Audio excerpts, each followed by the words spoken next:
Hello everyone, my name is Abdullah Rashidi. I am a chemical engineering student at Swansea University. Today I am joined by my colleagues Abdullah Al-Atabi, who's also a chemical engineering student at Swansea University, Mazen Banabila, who is an environmental engineering student at Swansea University, and Hilal Al-Riyami, who is a chemical engineering student at Swansea University. Today we will be doing a presentation about engineering ethics. We will be covering case study 1, which is the case study of Arwen. Arwen has recently graduated and has been employed by a large agricultural pesticide producer. She is concerned that the new product that she has been working on has not been tested properly for side effects that might arise in all the working environments of the end users. She tells her boss, who has been with the company for 20 years, that she is worried about the possible side effects. He tells her that they have worked with similar materials, that they will list general safety guidance, that the current products are more cost effective, and that he has no real concerns. Now, the situation previously mentioned is an ethical dilemma. What is an ethical dilemma? From the perspective of engineering ethics, an ethical dilemma is a situation which an employee is put on the spot to make a decision that may carry negative consequences. How do people react to an ethical dilemma? When people are put in an ethical dilemma, they have irrational decision making and they may make wrong or negative decisions. Now I will pass this presentation over to my colleague Abdullah. Hello. First I'll talk why is this an ethical dilemma. If Erwin does not respond, she could be held responsible legally, and her career as engineering could potentially end it. If Erwin overreacted and potentially claims were incorrect, the company could fire her.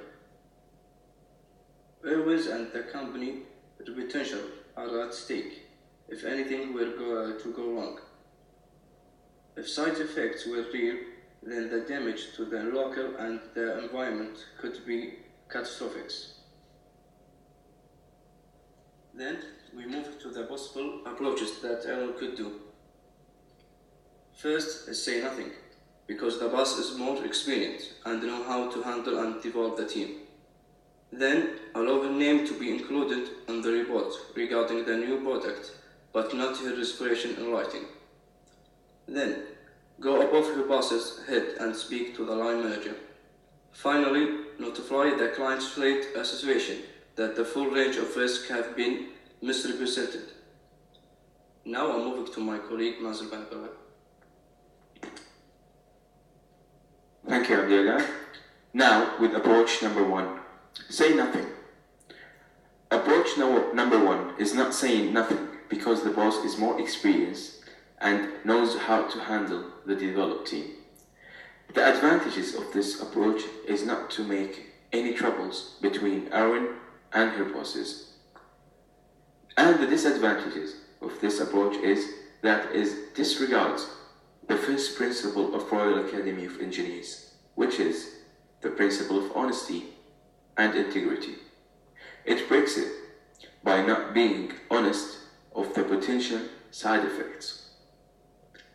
In addition to that, the second principle, respect for life, law, the environment, and public good, by not taking into account the potential side effects to the public and the environment. And the third principle of accuracy and rigor. When we consider Alchemist's professional code of conduct, it breaks it.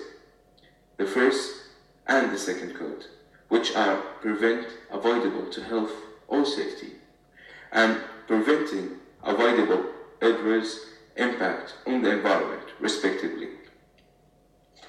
Next to approach number 2.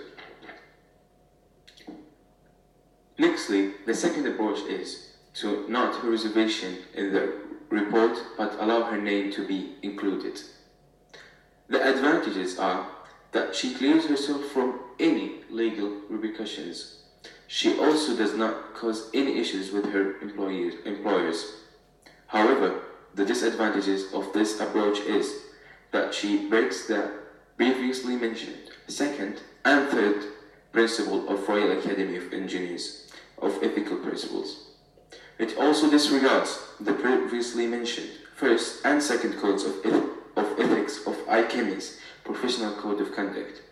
She also acknowledged that the risk associated with the new product yet took no real action. Now, moving on to my colleague Hilal. Thank you, Mazen. Now let's see what with approach 3. Approach 3 is to go above her bosses and speak to her line managers. The advantage of this approach is that she reacted appropriately to the potential risk associated with the new product. On the other hand, the disadvantage of this approach is that it might cause turmoil with her immediate boss, which may lead to cause uncomfortable work environment. Moving to approach 4, which is to notify the client trade association. The pros in this approach is that it stops any potential harm to the environment and the people in the area. But the cons about this approach is disregard the first principle of the Royal Academy's ethical principles, which my colleague Mazen have mentioned earlier. And the fourth principle of the Royal Academy's ethical principles, which is first to accept appropriate responsibility for work carried out under their supervision. Secondly, treat subordinates fairly and without bias.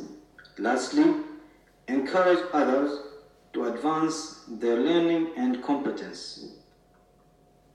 Also, disregard the sixth principle of ethical principle Royal Academies of rule of shame code of professional conduct, which is to observe the proper duties of confidently owed to appropriate parties. Now passing over to my colleague Abdullah.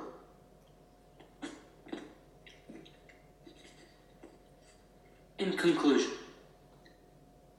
from all the given approaches, we believe that the best approach is to go above her bosses and speak to the line manager. While it may cause turmoil with her immediate boss, it takes the risks associated seriously and makes sure that they are taken care of.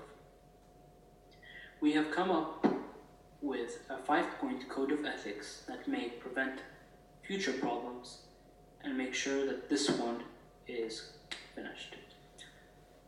First point, strict testing on all new products to make sure no risks are associated with anything. Secondly, openness with the government and local media to make sure that the people are aware of all our operations and may be able to protest any developments by the company. Thirdly, third-party supervision by environmental agencies to make sure our operations are taking into account the environment. Fourthly, responsibility for all mistakes legally and financially to make sure that we are taking care of the local area. Fifthly, preventing conflicts of interests to make sure our employees do not take any risks associated reactants so that everything may remain perfect. We will be conducting an interview with an employee of our former oil company that has encountered an ethical dilemma during their employment. We will keep him anonymous to make sure that he doesn't encounter any problems with his company. What did you work as? I was a technician. You were a technician at an oil company, correct? Yes, yeah. Have you ever encountered an ethical dilemma during your employment? Yeah, I've encountered so many. Lots of them. Do any of them come to mind? Yes, so the one that's happened the most is with the flare system. Essentially what the flare system is, it's where all the poisonous gases are burnt, so less harmful gases could be released into the environment. And what was the situation with this one? So the company had a code of conduct which stated that if the flare system fails for longer than 30 minutes, we should report it to safety services, yes.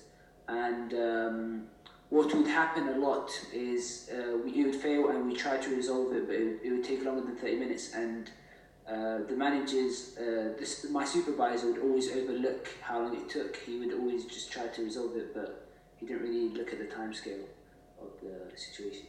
And how did you react during this dilemma? As a technician, I don't really have much power in the company. So when I tried to voice my opinion, it would always be belittled, and I would always feel like I was saying something that wasn't incorrect, but I was just following the code of conduct that I was taught in the first day of the job.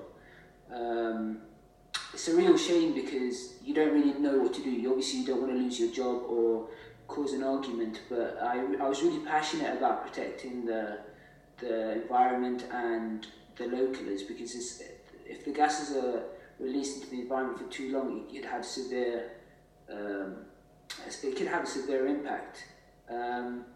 But the supervisor would always just overlook my opinion and be very petty in the way he looked at me. So now that this situation is completed and everything, in hindsight, what do you think of your decision, and what advice could you give to any future employees that may encounter a similar problem? Looking back at it, I should have definitely taken it to the general manager, because I wasn't saying anything that was incorrect. I was just following the code of conduct, and I should have gone to someone above my supervisor. I would definitely recommend that to any new employees, or in the future, if I ever encounter something similar, I would definitely do that. The situation was, in the moment, obviously you don't really know what to do because you're very emotional, emotions get in the way, you get frustrated, but looking back, the most logical thing to do was just to go above my supervisor and discuss it. Thank you very much, and our references are presented here. Thank you all for watching. This has been our group: Abdullah Rashidi, Abdullah Haltabi, Mazen Barabilla, Hilal Riyami, and our friend here. Thank you.